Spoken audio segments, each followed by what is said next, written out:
Hello everyone, আজ এসেছি একটা ছোট্ট মিনি ব্লগ নিয়ে। মুখে একটু ফেস প্যাক মেখে নিয়েছি। ওতে ছিল টক দই, বেসন আর একটু মধু। তো মেখে সকাল সকাল স্নান করে নিয়েছি। স্নান করে নেওয়ার পরে একটু আজ বাগাকড়াই যাব, মানে বড় কাছারি যাব, প্লাস বাজারে ঢুকবো। তো আজকে শনিবার, কালকে আমাদের সন্ন্যাস করবো, মানে আমরা সবাই সন্ন্যাস করি আর কি। তাই জন্য অতি উচ্চ গ্রহণ করতে যাব। তাই সকাল সকাল স্নান করে নিয়েছি, বড় মাকে ভালো করে পুজো করে নিলাম।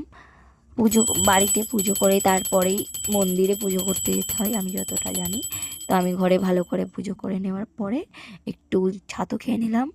তারপরে উঠে একটু পন্স মেখে নিলাম, তারপরে সানস্ক্রিন মেখে নেওয়ার পরে আমি রেডি হয়ে গেছি অলরেডি। একটা সুতির কটনের কুর্তি পরেছি যাতে না মানে বেশি গরম না হয়, ঠিক আছে। আর তারপরে আমি দোকানে গেলাম।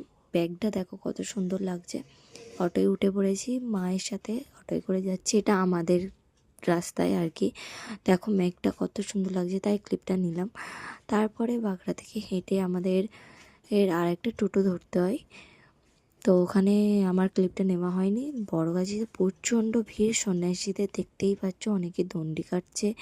আমাদের এখানে পুজো দেওয়া কমপ্লিট, ব্রাহ্মণ আমাদের অতি উচ্চগ্রহণ করে দিয়েছেন। এবার আমরা একটু বড়গাছির দোকানগুলো ঘুরবো, কারণ ওখানে অনেক কিছু পাওয়া যায়, অনেক স্টেশনারি জিনিস, হেয়ার অ্যাক্সেসরিজ, ব্যাগ।